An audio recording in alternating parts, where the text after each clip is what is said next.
15 సెంటీమీటర్ల వాన కురవడం వల్ల సడన్గా అప్పటికి చెర్లు నిండిపోయి గుంటలు నిండిపోయి భూమి మొత్తము పచ్చిగానే ఉంది కాబట్టి 15 సెంటీమీటర్ల వాన పడేసరికి ఓవర్ఫ్లో అనేది ఆల్ ఆఫ్ సడన్గా మొదలైంది.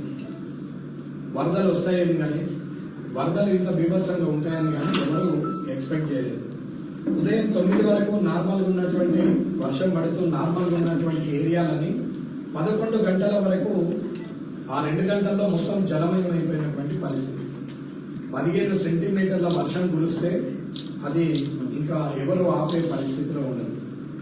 అలాంటి పరిస్థితి కామారెడ్డి నియోజకవర్గానికి రావడం, దీని చుట్టుపక్కల ఉన్న నిజామాబాద్ రూరల్కి సంబంధించిన సిరికొండ అటు సైడ్ ఉన్న మండలాలు, దీనికి ఆనుకొని ఉన్న ఎల్లారెడ్డి కాన్స్టిట్యున్సీకి అక్కడ ఉన్నటువంటి మండలాలకు చాలా తీవ్రమైన నష్టం జరిగింది.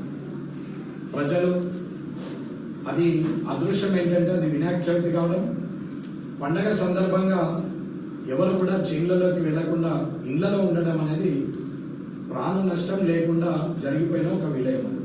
ఇది అందరూ గమనించాల్సింది. ఇకపోతే రెండో అంశము, వర్షము వచ్చిన తర్వాత ఉదయం 9 గంటలకు ఏమీ లేనప్పుడు 11 గంటల వరకు అన్ని జలమయమైపోయే పరిస్థితికి వచ్చింది. వాటర్ ఓవర్ఫ్లో పెరిగిపోయింది. వర్షం అలాగే పడతా ఉంది.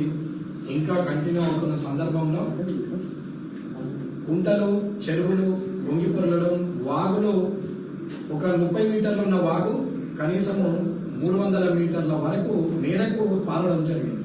అంటే ఒక 10 టైమ్స్ ఏరియాని ఆక్యుపై చేస్తూ వాటర్ పోవడం జరిగింది. ఇది టెక్నికల్ లాంగ్వేజ్లో చెప్తున్నాం. ఒక చెరువు కెపాసిటీని మించి 3-4 చెరువులు నింపగలిగేంత వర్షము ఒకే చెరువు మీద లోడ్ పడేసరికి కూడా వాటర్ ఓవర్ఫ్లో ఏదైతే మ్యాక్సిమం వాటర్ లెవెల్ అని అంటారు, మత్తడి మీద MWL మ్యాక్సిమం వాటర్ లెవెల్ అనేది డేంజర్ జోన్ అన్నట్టు.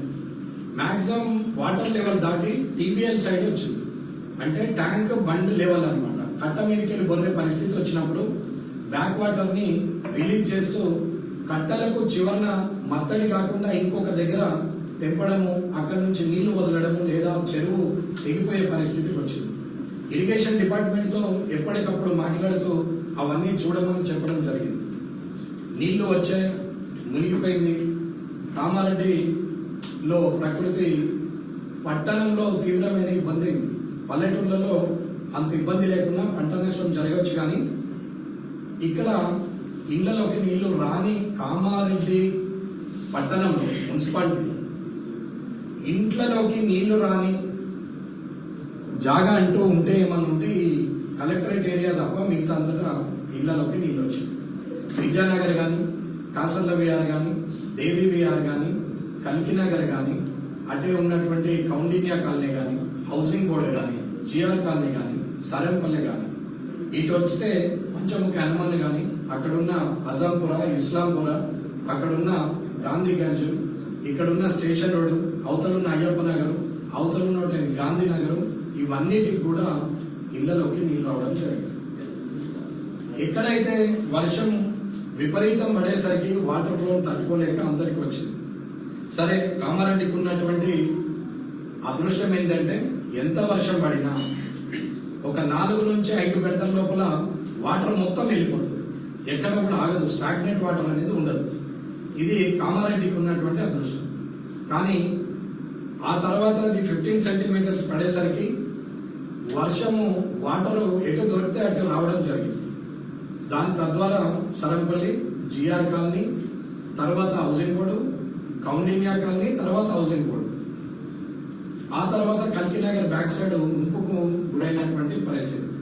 మధ్యాహ్నము 12 లోపల ఇవన్నీ మునిగిపోయి 3 గంటల లోపల కల్కినగర్ కూడా నీళ్లు వచ్చేసింది.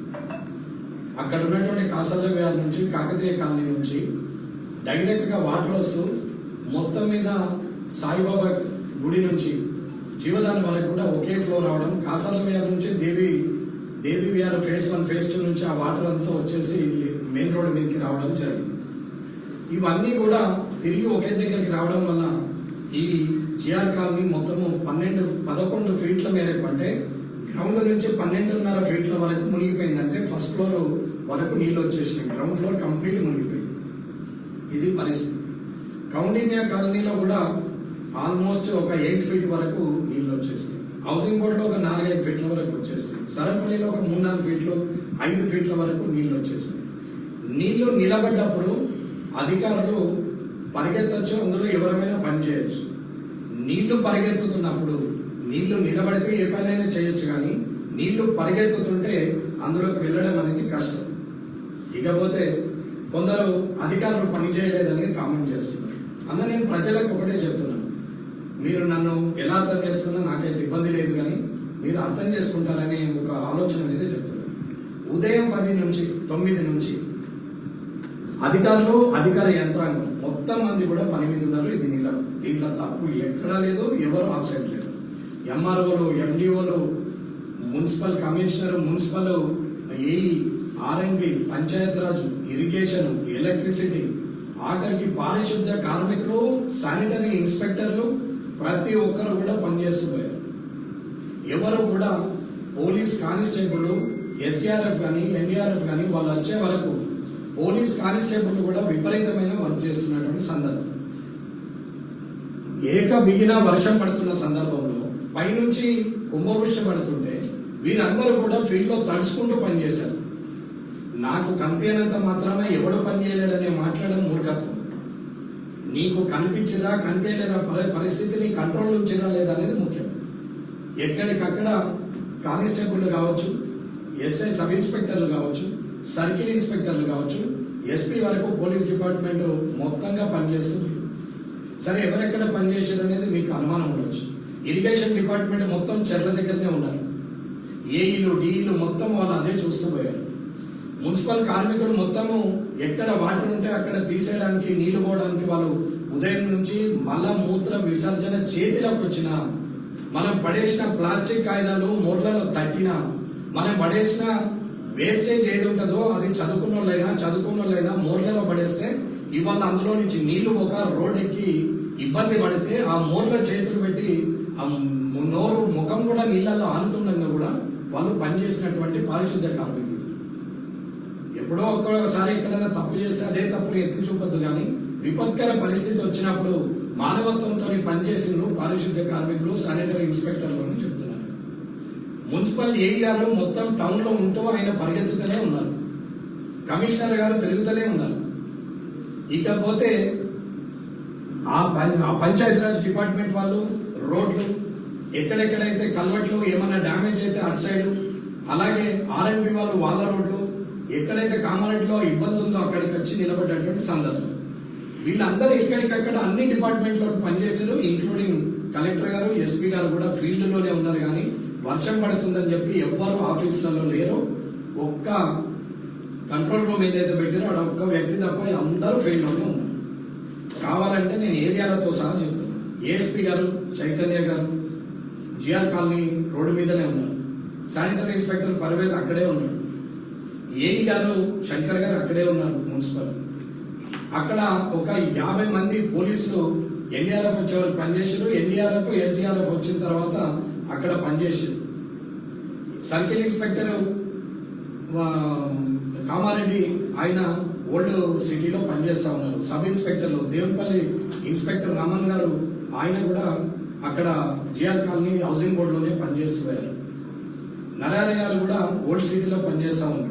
ఎక్కడి ఇన్స్పెక్టర్లు అక్కడ, ఎక్కడ ఏరియాలో అక్కడ వాళ్ళు పనిచేస్తూనే ఉన్నారు. కానీ ఎవరు ఇళ్లలో పడుకునే భారీ వర్షంలో అందరూ పనిచేస్తారు. ఇవాళ ఆ వర్షము నష్టం ఎంత అని రిపోర్ట్ అడిగితే ఆర్ఎండ్బి డిపార్ట్మెంట్ కి సంబంధించి ఇవాళ 14 వర్కులు డ్యామేజ్ అయితే టెంపరీగా 1,79,00,000 ఖర్చు అవుతుంది టెంపరీగా. కానీ పర్మనెంట్ గా చేయాలంటే 12 కోట్ల రూపాయలు కావాలి. ఇది ఆర్ఎండ్బి డిపార్ట్మెంట్ ఫిజికల్ రిపోర్టు, గ్రౌండ్